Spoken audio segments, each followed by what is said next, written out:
Ladies and gentlemen, boys and girls, collectors of all the ages, it is Aussieverse, proudly sponsored by Comic Bookaroo, and we are back, baby! I am Omnibo, joined by the Sharif, and it's been a long time coming, around 9 months or so. Last time we saw this handsome gentleman underneath us, it was for Frost Road, and today it is all about his upcoming Kickstarter. This is Marcus Walker, Kingslayer Protocol, a Kinetic sci-fi comic. How you going, Chris?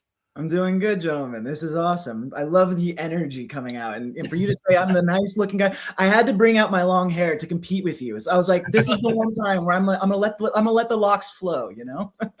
I love it, man. I love it. I've been telling my partner, like, I want to dye my hair black and all this. And she's like, no, you don't. And I'm like, but I want to look like Drew McIntyre, the wrestler.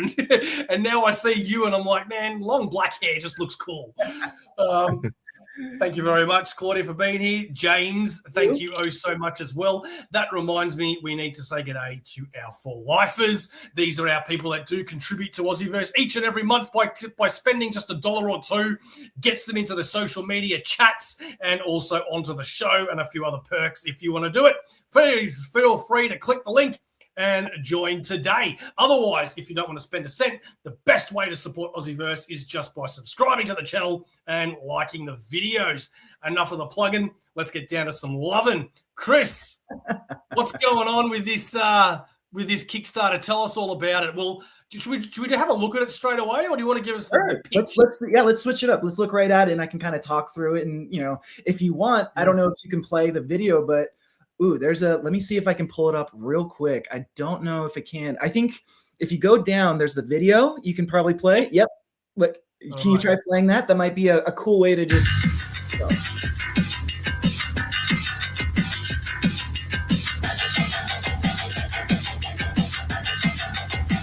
Calling all kaiju fans, Marcus Walker Kingslayer Protocol is a kinetic sci-fi comic with manga-inspired kaiju versus mech action, an ideal fit for fans of Ultraman Rising, Big Hero 6, and Power Rangers. As the war wages on between kaijus and Kingslayer mechs in New Honolulu City, Marcus Walker is forced into hiding under the watchful eye of his authoritative family determined to protect him. One Piece live-action co-creator, showrunner, and writer Steve Maida deems it a heart-pounding thriller that explores the nature of trauma and the unseen chokehold of the past, a rollicking family adventure with big fights and bigger feels. This Kickstarter-exclusive comic will feature one-of-a-kind collectible covers by New York Times bestseller Sean Murphy, Kevin Keane, Sia Oyem, and New York Times bestseller Rob Gilroy. Don't miss your chance to back the Kickstarter today and claim your exclusive copy of Marcus Walker, Kingslayer Protocol. So that's it. That's the interview. That's the interview. That says everything. You've got a couple of big names on there. Yeah, no, we were very lucky with kind of how this whole process came together. But yeah, so we're doing Marcus Walker Kingslayer Protocol. This is a 48-page comic that's been in the works for now, I'd say 3 years, and it's been a kind of this love letter to all our kind of inspirations growing up as children, between the anime of the 90s and kind of, the comic books that we grew up with. We just really wanted to try this big, fun, bombastic kind of tale. And if you don't mind, I can even give you the bigger story behind it all. So how it all kind of came to be, for the whole story is, I used to work for Disney, and I was the creative acquisitions non-traditional IP person. So what does that mean? I was the person that basically would search for anything that was in the geek sphere, board games, comic books, video games. And I would be the one to be like, hey, how can we potentially flip this to Disney in terms of making it a TV show, or our writers, directors, showrunners, etc. And during that time, I had this feeling, because I read like 600-700 pieces of IP, and I had this idea. I told my boss, I'm kind of craving like a different type of story, like a Joseph Campbell-esque story about two brothers. And I don't know what it is, but it's kind of, gnawing in the back of my head. And she's like, well, write it down, see if you either forget about it, or it's a passing thing, or maybe, might become something. And so I did just that. And then, fast forward a few months, and then Bob Iger himself was like, hey, we're laying off 7,000 people and we're starting with your department. And I'm like, okay, I am now officially unemployed. I am being unemployed. And what the heck do I do with my life? Because, you could argue that Disney is one of the biggest, or if not the biggest, entertainment company in the world. And, it's kind of a bucket list to say, you're like, I worked at Disney, you know what I mean? And so, I had a moment of reflection, and I know it's kind of a story at this point, but I had two thoughts. I'm like, if I was going to die, what would be my two biggest regrets? And one of them was if I didn't get the chance to marry my girlfriend, which I did. And the other one would be making the comic book. And so this is a life goal of mine with my teammates to make Marcus Walker Kingslayer Protocol. And that's me talking way too much, but definitely in a nutshell, kind of how it all came to be. Hey, Sharif and I always prefer somebody that talks too much than not enough. We definitely have not reached the too much level yet. So I guess the most important question first off is when is it coming out? So it is going to be going live next Tuesday, March 3rd, 12 p.m. Eastern Standard Time. And fingers crossed that everything goes, smoothly. Because it's still nerve-wracking. Like, as much as we've prepped and kind of prepared for this moment, it's still like, man, I hope people connect with it. Because you can do the whole song and dance, but at the same time, if it doesn't work, it doesn't work. So we like to think we stacked it in our favor as much as possible. So when fans look at this, as being a first-time creator myself, they can at least feel confident, giving us their dollars or, giving us their pledge. So yeah. So when I went onto the Kickstarter page, and then you said, "Oh, fans of Ultraman Rising, yeah, check. Big Hero 6, check. And Power Rangers, check. Yeah, that is definitely the theme and feeling we're going for. I mean, the best way to explain it, the continuation of that first story was, we wanted to make a story that kind of combined it, Jason Aaron's storytelling with Sean Murphy's artwork lines, but also kind of combined Saturday morning cartoons with Japanese anime centering around two brothers in a world full of mechs and kaijus. And those comparisons were the ones that kind of pulled on my heartstrings the most in terms of the feeling we're getting with, because the unique thing about our book is obviously there's hundreds of mech books and kaiju books. There's the Evangelions, the Godzillas, the Gundams, you name it. And I'm sure someone's yelling at the screen, what about this one? Because there's so many great stories. And then, so what we thought was, I don't want to do a story about a pilot. I want to do a story about someone who lives in a world, or maybe they don't feel like the hero. So Marcus is actually the little brother of the pilot. And sometimes Marcus doesn't even feel like he's the hero of his own journey. So we're kind of like sidestepping like where they call it like the main hero syndrome. And we're basically just like, what does it feel like to live as almost like a civilian in a world where like these giant monsters and metal machines come daily, weekly, monthly, whenever these things attack. And we really tried to kind of tilt it a little bit in terms of the POV. So it's, we were saying like, could we actually make a comic book where the main character isn't the pilot, maybe not even the hero? And we think we've done that. So that's kind of the fun creative swing, or the full scope of the project in that regard. Okay. Now I'm actually really fascinated, because I was going to say to you earlier, I've always been a big fan. Like Sharif loves his Power Rangers and Ultraman. I'm a big fan of Pacific Rim and Godzilla and stuff like that. And I was going to say to you, how does this separate from that? And you've answered it without me even asking. That's really cool. I kind of really dig that, man. Well, thank you.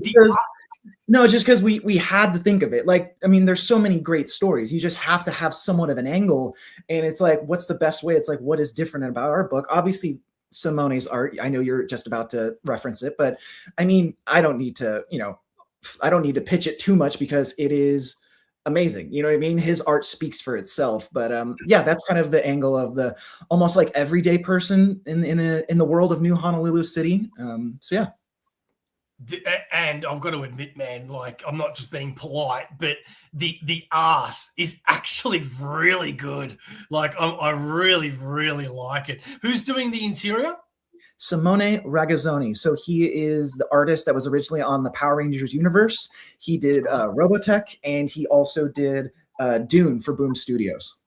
Oh, cool. Okay. Yeah, it's just check it out. It's just so good. And just say that the inks and the colors, they just Yes, they are seamless. And so Simone does the pencils and inks himself, and then Antonio Artera, I think that's how you pronounce his last name, he did the colors. And so him and Simone are just, they're two peas in a pod. One of the things that my friend Enzo, their manager, told me was, when Italians work with other Italians, there's this kind of seamless conversation that they have where it's just like they don't need to, talk. It's just kind of like there's this gut feeling. And he's like, just trust me. And I'm like, okay. And the crazy thing is this is during this whole process, this is like one of the first books, because Antonio's done other books, like kind of one shots or like what's the best way of saying it? Just kind of oddball jobs throughout his career in terms of like, oh, he's going to do this poster or he's going to do that fill in. But this is like one of the first times Antonio's done colors on a full issue, and we're so fortunate. Yeah, right. Fantastic. I can't wait to see these covers, man. Plus 48 pages, like that's fantastic. Especially we spoke backstage about how for me to back a single issue, I've either got to, it's not a very common thing for myself. So knowing that this is 48 pages and this art is fantastic, and covers by Sean Murphy and I always muck up.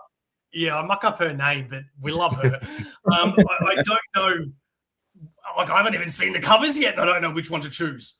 This is great. Well, thank you. That's very kind of you. And one of the things we kind of, for you to say, that the 48-page book spoke to you, well, that was very intentional. I mean, for at least here in the States, I don't know how it is, where you guys are down under, but for me, I have a hard time always paying $5 for a 20 to 24 page issue. Like, I have my books, I make sure I get them, but that's still, I feel like, a very tough ask.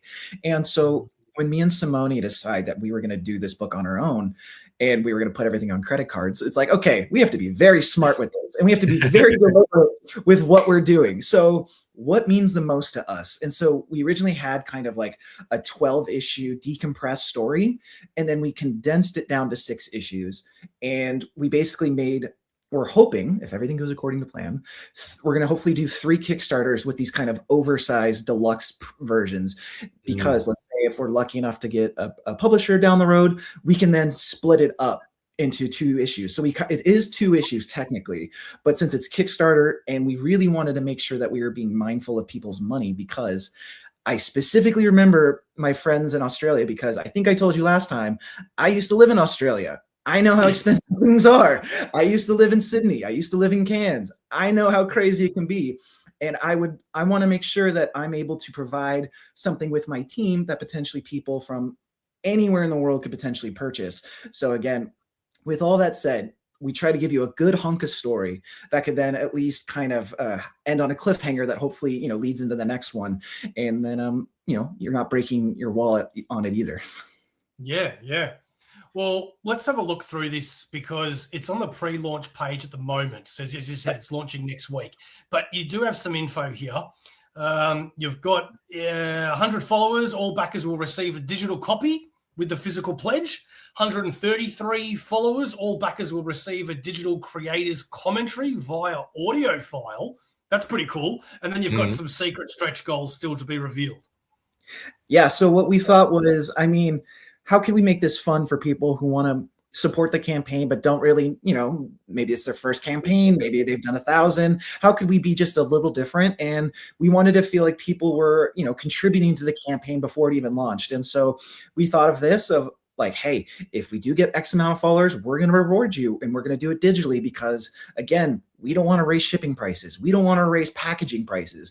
We want to be very respectful to your wallet. And so one of the things that I love, I don't know how you guys feel, but I used to devour creator commentaries on Blu-rays and 4Ks and growing up. Like, I can't recall how many times I've listened to every single version of the extended Lord of the Rings commentary, but like Peter Jackson, I think I know the commentary just as much as I actually know the story itself. You know what I mean? And so I honestly think that's how it, because you learn so much from those insights. You're like, oh, he did it this way. Oh, remember how Aragorn Viggo Mortensen busted his toe when he kicked that, helmet? And you're like, yeah. And so you're just like, if I could find a way to do it in my own version, whether it's with me and Trevor, my editor, or maybe even Simone and Antonio, and they'll do it in Italian, I figure it could be very cool to be like, you could get the insights to how he made this, because again, I'll speak for myself. I'm a very blue collar guy, and I was just like, okay, how the heck am I going to make a comic book, right? Like, you have an idea, but what actually goes into it? And so you're like, oh, it needs a certain amount of pages, certain amount of panels. It needs certain reveals on certain pages. You can't write things a certain way. And so I wanted to kind of take everything I had learned, whether it was through Blu-ray commentaries, my time in the entertainment industry, or Disney and other publishers, and I kind of want to just give back to whoever wants to support us. So it's like, let's say if you're a first-time creator, you're like, I would love to do that. I hope, I think we're going to get 133 no matter what, or I'll release it. I don't care. I really want to make sure people get a fun experience where it's like, I want to share that with you if you want that, because I know how it's like. You're like, where do I start? Like, this medium, this hobby is insane. How do you even, let alone being a collector, but how do you start as a writer? And so for whatever it's worth to those listening, if I could, share the things that I've learned along the way, that's what that stretch goal is about. That's a fantastic answer. I also saw down here, after going through the art, one moment, the artist edition. Yes. So as we said, we're big fans of Japanese animation, manga, and Simone's art is reflective of that. And so instead of, culturally appropriating, because no one on our team is Japanese, we would rather make it a nice, respectful homage. And so what we're going to do is we're going to give fans or backers the opportunity to get Sean Murphy's black and white cover only on the artist edition. So if you really love Sean Murphy and you want his cover in black and white, this is the only way you're going to be getting it. And if you scroll down, you can see Simone's halftone treatments. So the entire book will look like this. The balloons and lettering will match the shading styles of Simone, but we really wanted to be like, how cool would it be to make this feel like an actual manga? Again, it's going to be a right side reading, but at the same time, we feel it's a way for us to kind of tip our hats, let's say, to those stories that have came before us. Yeah, fantastic. Right. And when is it due to be released? As in, what's your timeline for shipping and things like that? Because I know a lot of people with Kickstarters do get concerned with that sometimes. 100% correct. And the answer is, it is, by the time this campaign will be done, it will be 100% finished. And we're currently looking, so we're going to be ending, I think it's April 2nd or 3rd. And we are shooting for an August shipping date. But if we're able to kind of, go through the whole collection process and the late pledges aren't too extended, hopefully we can get that to people sooner. Again, we're hoping for June or May, but again, it's our first time. We have to take into consideration potential shipping delays. Maybe there's a printing delay. We want to make sure that, hey, I'd rather it ship early and you expect it to be later, so then it feels like a nice surprise. But we are hoping to do it sooner, because if we're able to make this a success and, we're able to kind of plan the next phase, maybe later off, maybe at the end of the year, we'll hopefully do the sequel if we're so lucky. Yeah, that's what we want to hear. Fantastic. Yes. Did you come up with any? Because this is you said it's your first Kickstarter yourself, right? Yes, as the actual writer and Kickstart person who put the campaign together. Yep, this is my first one, and everyone's kind of asked, they're like, "How do you feel about it?" And I'm like, I am paranoid. I am like, okay, does this look right? Is this good enough? Like, it's very much, it's kind of like this is what I think is good, because it's like I've been lucky enough to have people hire me to help them with their campaigns, and you know what I mean? It's like, now here's what I think a good campaign looks like, and you're just like, oh crap, I hope this makes sense. Like, I hope everyone understands. I hope I'm not getting over my skis or anything like that. So it's exciting. It's nerve-wracking as all hell, because it's 100% me and Simone.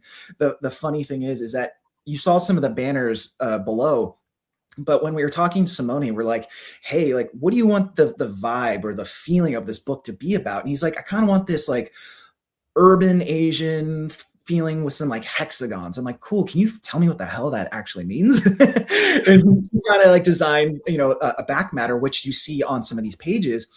And my graphic designer, Trevor, was just like, oh, dude, this is it. This is the vibe. And so I think you can go down with that artist edition banner. And so like all our banners have a theme to them. They're all these kind of like, yeah, hexagon, like kind of futuristic look to it. And again, one of the things about me and Simone that we learned during this process is that we both love rock and roll and metal. And so there's kind of this underlying energy to everything within the book, I feel, especially the action. But like, you know, you saw the video, like there was kind of a metalcore riff to it. And it's like, yeah, this is who we are. This is kind of what we're into. I mean, I don't know if I told you guys, but so the gentleman who designed our logo is a guy named Ryan Clark. He is the lead singer of a metal band called Demon Hunter. Have you ever heard of that band? They're a Christian metal band, but they've been around for decades. And he was a friend of mine. I mean, you probably have, because they're pretty well known. Like I'm not saying, oh, my buddy's in a band. Like, no. He's in like a legitimate touring band. and I was like, hey man, I know we met, like I didn't get to help you out at Disney, but as a friend, I love your work. You're also a 4-time Grammy nominated album artist. Can I please get you on my book? And he's like, yeah, of course. I can definitely help you. And I'm like, sick. That's fantastic. Where did you come up with the name Marcus Walker? So that's a solid question. First time I've been asked that. So good on you. So Marcus is, I love Ryan Holiday. He's my favorite author, and he writes a lot of stoicism books or books on kind of, you know, self-help reflection, you know, especially geared towards people who really want to take maybe a quieter approach to problem solving or life living. I mean, I'm sure you guys know what stoicism is. And obviously his biggest inspiration was Marcus Aurelius. So I thought that would be a nice homage to kind of my life in terms of like, oh, I like, and if I remember correctly, I don't know if it's Mark, like the actual name Mark, M-A-R-C, or Marcus, but I think it's to like almost reap what you sow, I think is the term. I could be messing it up, but I think that's what it is. And so I was just like, that seems like a great name. And then Walker, I just was thinking of like, what's a military name that feels strong? And it's like not too, like, what's a strong military sounding name? And I was just like, Walker. And I'm like, is that too much like Texas Walker? And then I'm like, no, like our book is be a different thing. You know what I mean? Because certain generations may associate Walker with something else. And I'm like, nah, I'm going to just do this. And then Kingslayer Protocol. Kingslayer is a nice little tip of the hat to a band called Bring Me the Horizon. That they do a song with Baby Metal called Kingslayer, and I love the name. And one of my favorite arcs of Aquaman from Dan Abnett's run was called Kingslayer, if I remember correctly. I think it's volume 6. And then Protocol, I was just like, okay, I want to call it Marcus Walker because the book is about Marcus, but Marcus is not a pilot, because everyone's like, why don't you call it Kingslayer Protocol? I'm like, because he's not the pilot. Like the Kingslayer Protocol is the thing that is around him. And so it was kind of like, I want it to be a marriage of both of them because they're both equal parts to the story, but it's how does Marcus kind of live his life through the Kingslayer Protocol and how does that affect him? And so I was like, what's a word that kind of means starting something? And so, and this is me just being transparent, it was a Mission Impossible, I think their protocol, like Ghost Protocol or whatever. And I was like, Protocol, that sounds like a great idea. And this is how it's just made. And so I was just like, Marcus Walker, Kingslayer Protocol. I'm like, okay, that sounds cool. And then I'm like, MWKP. I'm like, you know what? And I told Simone, and he's like, yep, works for me. And that's kind of the story. Yep. All right. That's fantastic. I like that. Can you walk us through your process when it comes to doing your scripts to the finished pages? Like, has it changed for you, this being your first solo project? That's interesting way to think about it. Because I don't know. I mean, yes, it has changed, but since it is my first time writing a book, it's all changing. It's all new to me. So the wonderful thing about the book is that the core of the book, Marcus and Caleb, has not changed. It's just what events do we show in this first issue that has changed. And so we have a couple of reveals that, again, I don't want to spoil, but we really made, okay, these are the two things that are going to kind of be the anchors of issue 1 and issue 2. And how do we just get to that point that makes sense? You know, again, if we're paying for it, does it matter? Does it, you know, because real estate is so, you know, expensive for comics, you know, each page kind of has to either get you to the next scene, or it has to tell you a piece of information, or it just has to be kind of cool and kick ass. You know what I mean? It kind of has to be one of the three. And if you could do all three at once, even better. And so, so the honest truth was, it's just like, okay, what do I remember from like Joshua Williamson, Scott Snyder's Substack, Jim Zub's like website? Like, I just pulled together everything I could remember from all these kind of, you know, people at the top of their game. And I'm like, okay, I kind of need action to open up the book, and that kind of needs to lead into the plot. And how does that plot associate with Marcus? And again, as I said, I was a fan of Joseph Campbell and kind of the hero's journey. How do you do a hero's journey in the story where the main character doesn't feel like he's the hero? Like, he's not doing the traditional heroic things.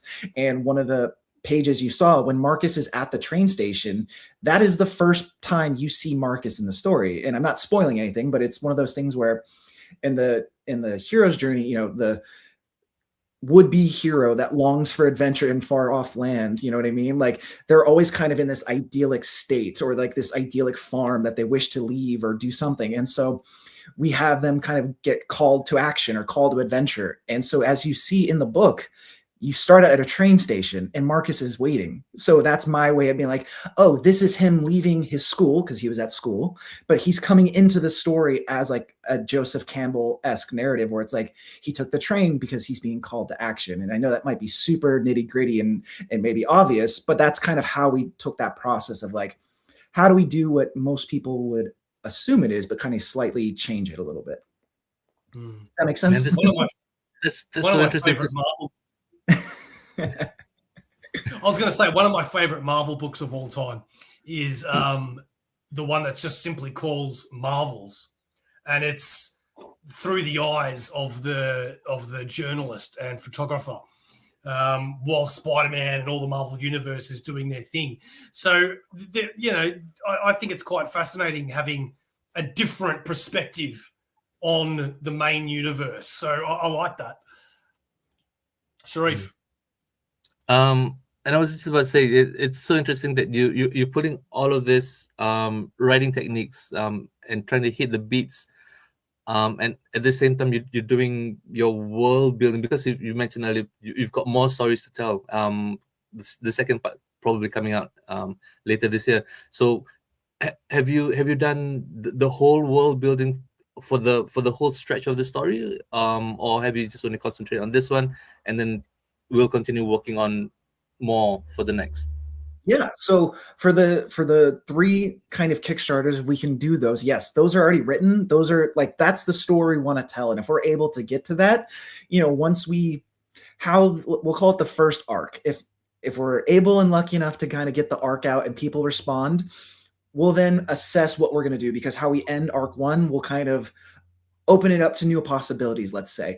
And let's say people are like, hey, I love more of this character, or I love maybe the horror angle you guys lean in. Because in issue 2 and 3, we go a little bit darker. We don't go crazy, explicit or anything, but we do go a little more gruesome or horror oriented. And so, you know, do fans like that? I mean, we're going to write the story, you know, we want, but at the same time, we want to take into consideration what people are feeling, you know, because at the end of the day, they're the ones who are reading it. So as long as we can kind of do what we want to do, but just be mindful, because again, this is made for people who love this stuff, because I'm one of them. Like, I wanted to read this story, so I wrote it. You know what I mean? So I am now sharing it with these people and potential backers, because it's exciting to us. So to answer your question, yeah, in this particular story, we don't actually go into too much detail of kind of how the kaijus came about or how the mech or Kingslayer mechs come about, because I believe there's been a lot of stories that give that to you. And not that it's not interesting, but it is very much like, oh yeah, we've seen that. We kind of know. And so I heard it from Jason Aaron when he was promoting Once Upon a Time at the End of the World, that he wanted to write like a slice of life romance book that resembled his divorce, but he wanted to be in this post-apocalyptic world, but he didn't want to talk about why or how the world became post-apocalyptic. He just wanted to set it in this world. And so again, being a first-time creator, I didn't want to like, do too much and be like, here's all my mythology, here's this, here's that. It's like, no. Here's our characters. Tell me if you love them or not, and if you want to see more stories, because then we can expand it and do bigger things. But I really want you to feel like, oh, I feel like Mitzi or Clayton or Pia or Marcus or Caleb. And again, on that page where he's flipping through his phones, like we wanted it to reflect what the world looked like. So you see like a news article or a news clip, and then you see like a podcasting clip, very much like what we're doing right now. And then you see like a commercial for a music event. And then you see like a silly cat video. I mean, I think you're almost there. Yeah, I think it's, right here. So like you see that there's like Mech and Kaiju filters on the cat video, because we thought that would be fun and silly. But so yeah, we really wanted to just feel like this is a world that people had to, adapt to make sure that they can survive. And I'll give you a cool little story. So that Crave thing you see right there, I had originally written it K-Rave because Kaiju Rave, super original, I know.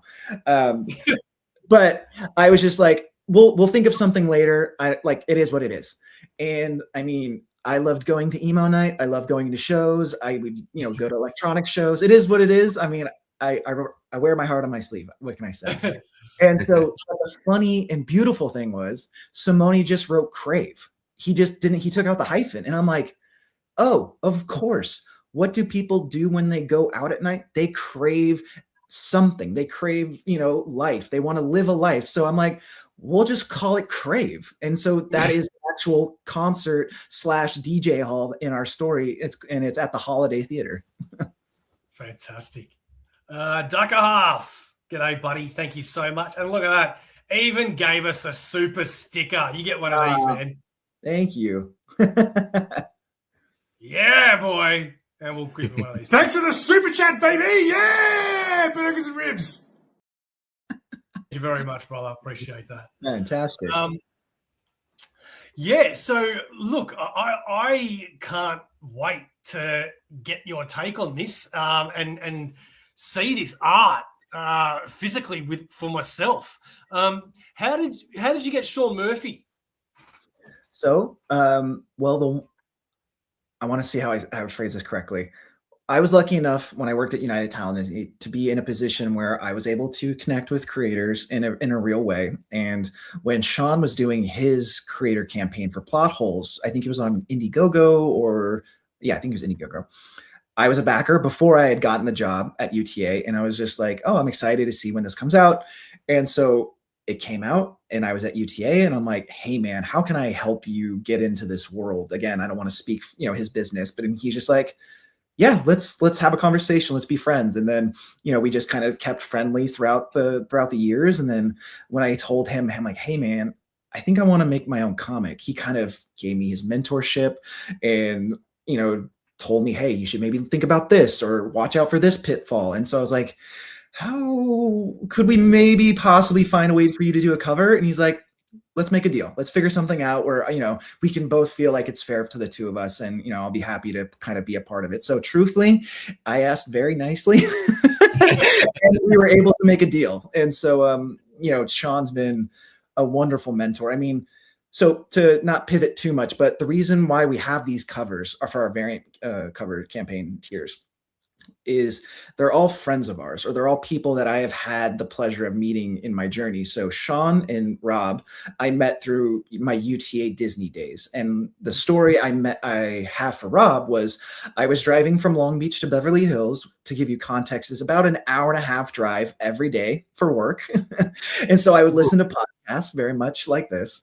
And it was David Harper talking to Rob Gilroy where he was promoting, I think it was Mosley. And I was like, damn, this guy is cool. Like, I just think he's a great guy. Like, I wonder what Farmhand's up to. And so I just cold emailed him. And again, I don't know if I'm saying too much, but I was just like, hey, I love your stuff. Could we find a way to maybe bring it to Disney?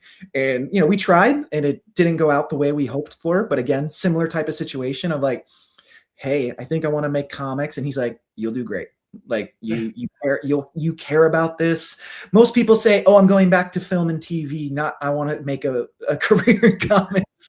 But here I am trying my best. And so again, he was kind enough to be like, yeah, man, I'll help contribute in a way. And so that was Rob. And then Sia, we were just friendly throughout my publishing days. And then I was like, hey, I would love her art is gorgeous and it makes sense for our style of book. So I'm like, would you be open to, can I commission you? And she's like, yeah, of course. And then that led to me then working with her on her Kickstarter, and then her Kickstarter did great. It funded, and she's off and on making me a Wonderland now. And then Kevin Keane is my brother from Ireland. I say that because, again, just cold reaching out to people. I had loved his Gunslinger Spawn and King Spawn work with Todd McFarlane. And I was like, I have a different Kickstarter idea that's like action horror, and I think he's the guy for it. And so I just emailed him like, hey man, I don't know. I don't have anything to show you in terms of stories or this, but I do have a pitch idea. Would you be interested in, hearing me out? And then luckily we became fast friends, and now we're working on another project that'll be announced down the road. And I'm like, hey, could you come and contribute a cover? And so again, that's kind of how we brought this kind of killers, or was it Rogues Gallery of comic cover artists into it, because they're all friends, they're all teammates. And so we want to be very intentional with what we're doing. Oh, that sounds cool. Yeah. Have you received any criticism at all? And if so, how have you handled that because going with your background, like I can imagine that there'd be some sort of, not necessarily negative, because criticism sometimes isn't negative, but being a first-time writer and creator, receiving any sort of criticism in that respect, it depends on your personality, but some people might find that really jarring. Some people might be really welcoming to it. Have you received any, and how have you been? Okay. Yeah, that's actually why we have a Kickstarter. So the best answer I can give you without spoiling or giving out names or anything like that, because again, due to legal reasons, we did have a publisher, and the version we were about to put out about a year ago, because we were trying to kind of fit the monthly cadence of getting the book out, and so it just wasn't working out. And again, no disrespect, it just, hey, creatively, if that version of the book came out, I would have regretted making the book. And again, that's no respect to the former publisher or them. It's just, you just kind of see like, hey, this isn't working. Let's stop trying to force it. And so when I was giving out, that version of the book, asking friends, they're like, dude, you need to fix this. You need to fix that. Like, you're making this feel more generic, and we know your book's not intending to be that. So you can maybe cut this. And so it was jarring, and it was a gut punch, because it forced me to kind of, okay, is this the book I want? And it wasn't. And so now it's like, my teammates trusting me, my co-creators being like, hey, are you sure this is the way to go? And I'm like, if Rob Gilroy and Sean Murphy and Rick Remender and all these people talk about in their podcast, do it yourself. If you can't go the image route, make your own route, And so I was like, I think we just got to kind of have to do it ourselves. And so, yeah, I did receive some criticisms.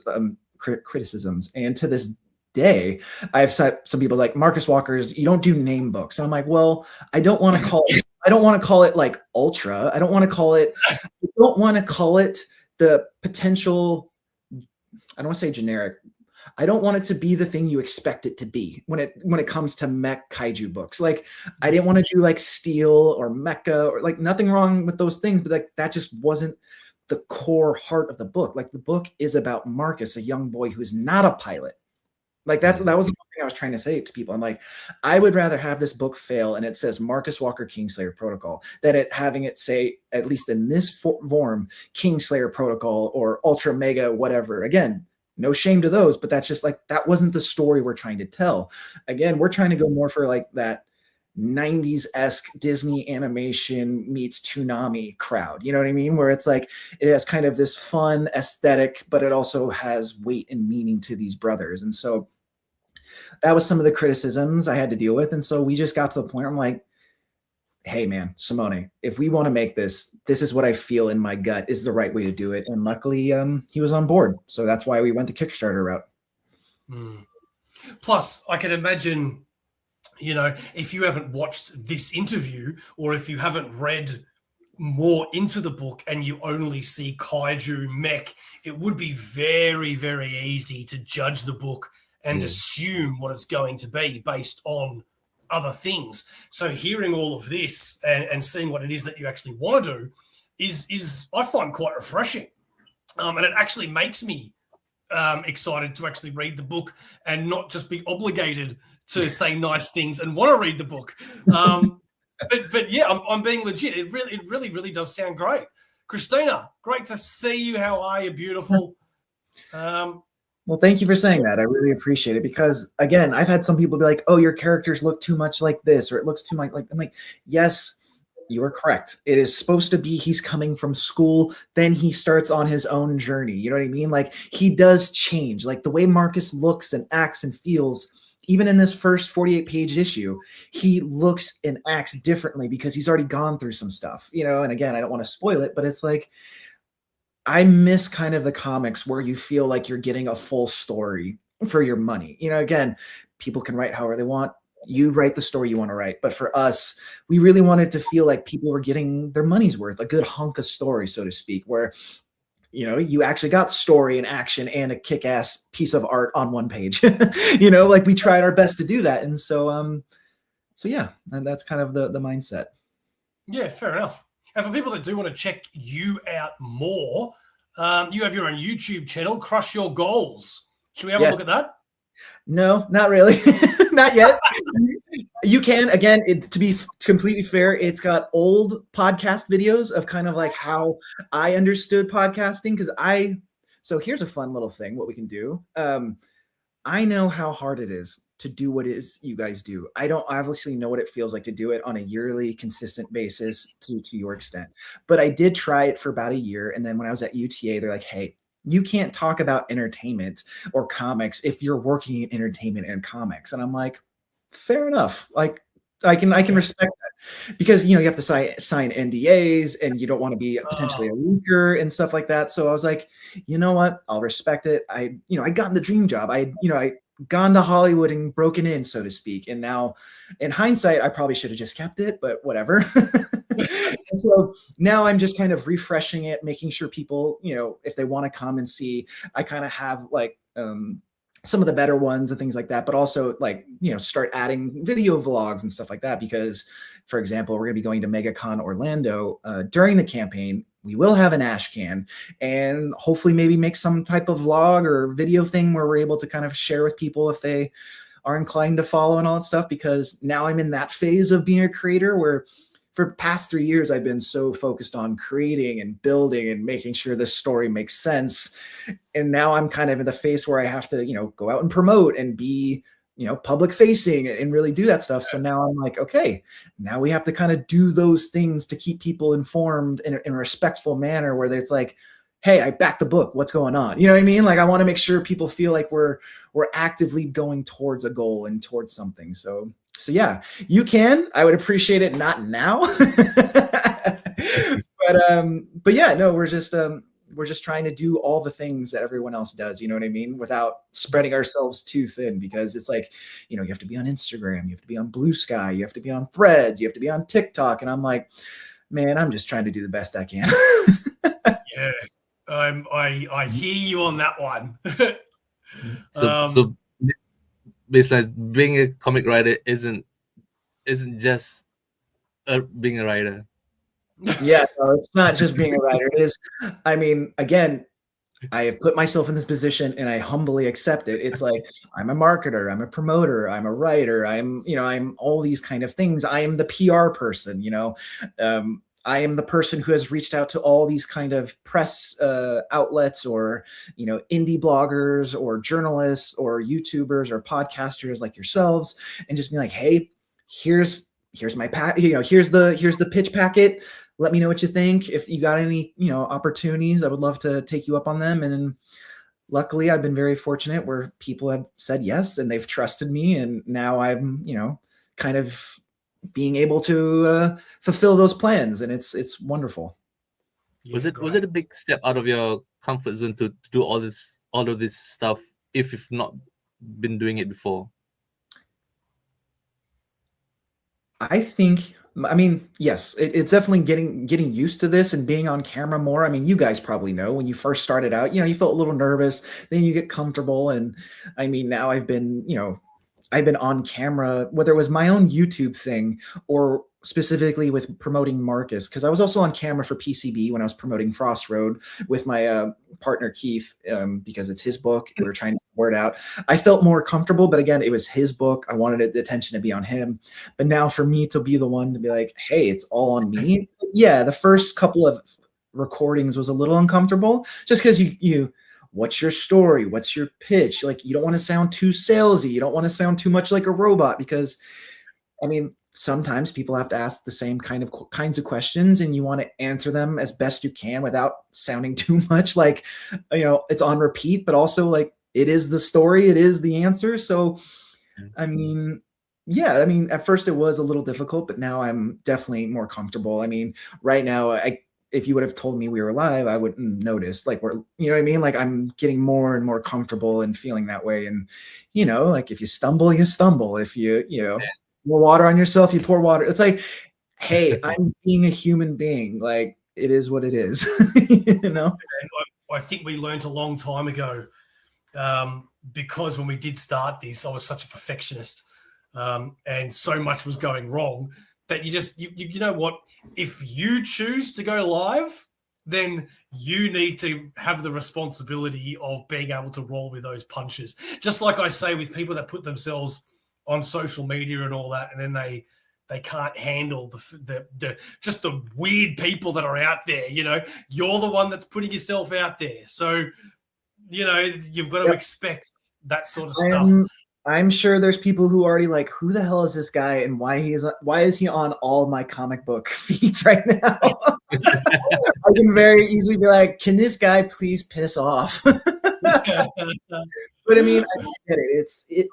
I'm expecting it. I'm sure people look at me or look at Marcus and they're like, it's not for me, or they have other words. And one of the things I think that's been very grateful, or I'm very grateful for, is that, I do have a very rock solid family, and I have a very rock solid, foundation of just being like, whether it's be through yoga or martial arts or sports, just like, hey, I can't control what you say, right? Like, you're going to say whatever you're going to say, whether that's good, bad, or indifferent. That speaks more to you than me. I'm cool with it. Whatever. It is what it is. And plus, let's just say, and I'm not inviting negativity, please. Again, not asking for it, but it does help the algorithm. Let's be honest. You know what I mean? Even bad publicity is still good publicity. If it bleeds, it leads. I mean, I can't. That is the mantra of the U.S. political climate, which I'm not going to get into. But it's like, if it gets people's attention, you're like, did you check out this guy and what he's saying about his comic? And it's like, all right, I'll check it out. Like, you don't know what's going to hit, because even though, yes, spread the love, just because someone loves it or hates it could be the exact reason why someone else loves it or hates it. You know what I mean? Yep. Yep. Absolutely. All right. If you could put any licensed character into this book, who would you want to dump into it? A licensed character into Marcus. Walker. Okay, give me a second. That's a great question, because I have to think about who I would want. Oh man, you got me. Wow, that's a great one. I mean, the 90s kid in me wants to say like a turtle. I mean, you know what I mean? That's like the very obvious answer. Like maybe Leo or Donnie, because I'm a Leo and Donnie guy. I'm not a Raph or Mikey guy. But that seems so obvious. Hang on. I didn't realize there was two or the other, because I'm a Raphael Leonardo guy. Ah, okay. All right. Yeah. So you're a leader with a temper. Or we just call that Australian.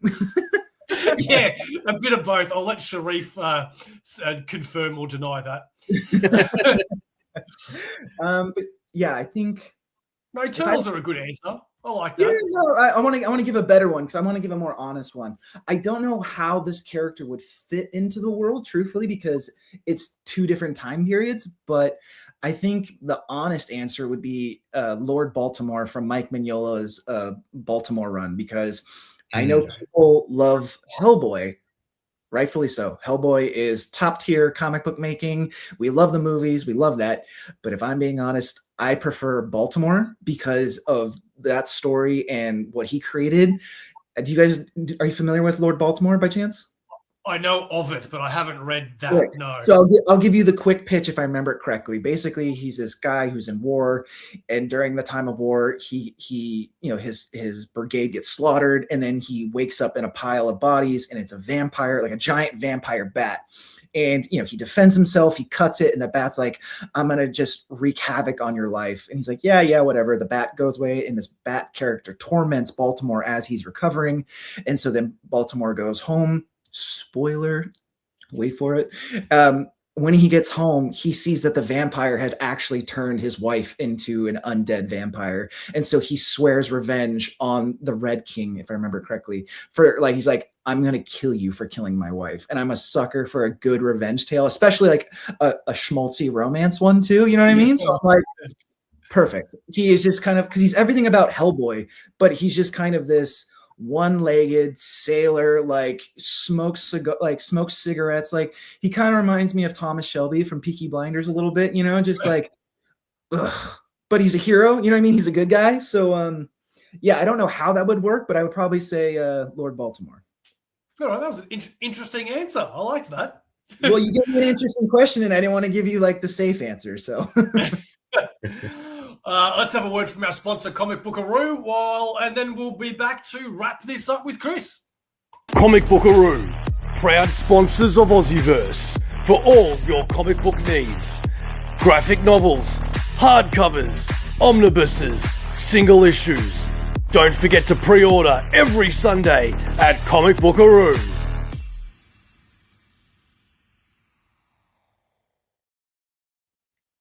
Alrighty. Now, Chris, is there anything you want to go over before we say goodbye and I ask you the most important question of the night? No, I think we covered everything. I mean, before we get to that, I want to say thank you again for having me. Again, you do not have to answer my emails. You do not have to provide, you've built something here, and I can acknowledge that and respect that. So just for you guys to, spend your Saturday morning, my Friday night, I really do appreciate you guys doing that, because it's people like you in this indie space, whether it be, omnibuses, comic books, graphic novels, geek culture, whatever you would like to put on it. I really appreciate you guys giving me this time, because you don't have to, but it is because of people like you. You make Kickstarters, happen. You help us get the word out. So for whatever it means to you guys, I just want to say to you and your listenership or viewership that I appreciate you guys giving me the time. Hey, and we appreciate we appreciate what you bring, the hookups that you've given us with other guests, and your overall personality, Chris. You're an absolute delight to have on the show. And I said it last time, and I'll say it again, you're more than welcome anytime you want to come back. This is the first time we've actually done a show before the Kickstarter's been released. So it was new for me and Sharif as well, to fill an hour without actually going through the tiers and the rewards and all that sort of stuff. So yeah, well done to everybody. And yeah, I will definitely be backing, mate. I will definitely be backing, because I can't wait to get that. I guess if I could say one last thing, because I want to be very specific to the Aussie audience. And, again, I did live there. I do have an idea of how hard it is for shipping. So there are, again, I know this sounds super last minute plug, but I just want to make sure it's made clear. We are trying to keep shipping down as much as humanly possible. And if you want to do that, if you want to, back it, and you're like, hey man, this is just way too much for whatever reason, again, no blame, no shame, no whatever. There are digital tiers. We'll figure it out, because again, we want this to be in people's hands. We want them to read the story. And, if you really are interested and you're in the Australia or the Oceania, whatever region, we'll figure it out, because again, I love Australia, and this isn't me kissing ass. Like, it's the truth. It was my first apartment was in Cairns. And so we really were trying to be mindful of how we can make this affordable for everyone as much as possible, as, given tariffs, inflation, taxes, all these things. So I think that's the last thing I would say before I bounce out, is that, we want to make sure we tried our best to think of you guys. Thank you very much, man. That's really, really appreciated, actually. But before you do bounce, mate, we do have the most important question. You know what it is? Do you remember? No, if I I don't. said to you, what is Aussieverse, Chris, what would your answer be? What is Aussieverse to me? Yes. Okay, Aussieverse is a wonderful place where comic book people can come and talk about their passions, their hobbies, and it's maybe not the most obvious location, but it is still one that resonates and speaks to the geek culture in a very poignant way where they can say, hey, we have it, down here. This is how we do comics. This is how we do things. And it's just as valid and legit as anyone else. And to me, it is a wonderful little community and a fantastic experience. Okay, well, Chris, that was a very nice, respectful answer. I really do appreciate that. We're for lifers. You know that I like you, but unfortunately, I need to yell at you and say, no, sir, that is completely incorrect. Aussieverse is and always will be for life. We'll catch you next time. This has been Chris Yates. Go check out Marcus Walker, Kingslayer Protocol, coming soon next week on Kickstarter. Chris, stick around and we'll say goodbye after the show. Thank you, everybody, for joining us. We love each and every single one of you, except all those weirdos that I had to boot from all those weird comments. Thank you very much. We'll catch you next time.